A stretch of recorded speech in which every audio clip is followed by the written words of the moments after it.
محبوب کی محفل کو میں ایک بات آپ تمام حضرات سے بخوبی کرتا ہوں کہ یہ جعفری برادران کا احسان ہے ہم پر کہ یہ بات حقیقت پر مبنی ہے کہ یہاں پر کئی آبادی نمبر 3-2 کے لوگوں کو یہ نہیں پتا تھا کہ 12 رجب کس کا دن ہے. یہ ان کا احسان ہے کہ اس دن میں مولا علی پاک علیہ السلام دنیا میں آئے. میں نے شعر کہا ہے کہ محبوب کی محفل کو، کیونکہ یہ محفل مولا علی پاک کے نام سے منسوب ہے اور ان کے اس دن کے منسوب ہے کہ محبوب کی محفل کو محبوب سجاتے ہیں، آتے ہیں وہی جن کو سرکار بلاتے ہیں. تو جن کی محفل ہے وہ محفل میں ضرور آتے ہیں. آؤ سب کر لو دید ہے ترکی، عبادت ہے یہ ذکر فرمان نبی.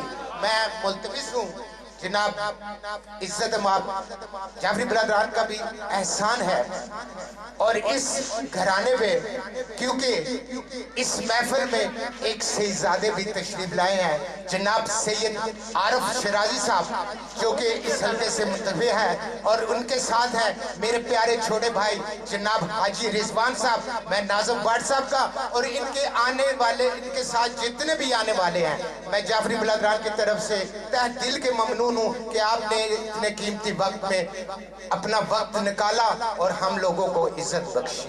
جناب عالی شکریہ.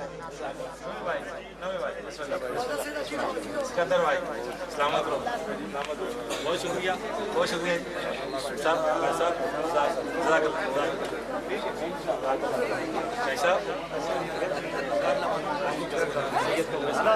سارے شرازی بنتے گھر بنائیں گے آپ کو سارے، ٹھیک ہے جی. رسی بنتا کزن ہے میرا، بس کزن، میں تائی کا بیٹا ہوں.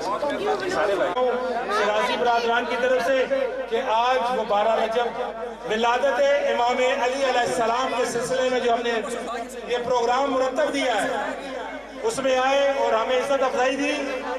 دعا گو ہوں کہ اللہ تعالیٰ ان کو آپ کے پاک مقصد میں کامیاب عطا فرمائے.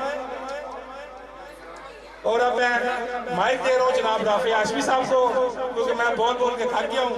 اب یہ منصبی کے فرائض رافع ہاشمی صاحب، اور اس کے فوراً بعد قوالی شروع ہو رہی ہے اور فہیم خان صاحب آ چکے ہیں جو کہ آپ کو قوالی سنائیں گے. آپ تمام بھائیوں سے دست بدستہ گزارش ہے، ٹھنڈ بھی ہے لیکن ذکر جو ہے وہ بہت بلند ہے. اس ذکر کے آگے ٹھنڈ جو رہتی ہے، یقین کریں میں پسینے میں بھیگا ہوا خود اس ٹائم. تو قوالی صاحب کو محسوس فرمائیں گے فہیم خان صاحب اور ہمنوا. اور اب میں جناب مائک دے رہا ہوں جناب رافع ہاشمی صاحب کو کہ وہ آگے آپ کو ذکر مولا علی مشکل کشا شیر خدا سنائیں گے. جناب رافع ہاشمی صاحب.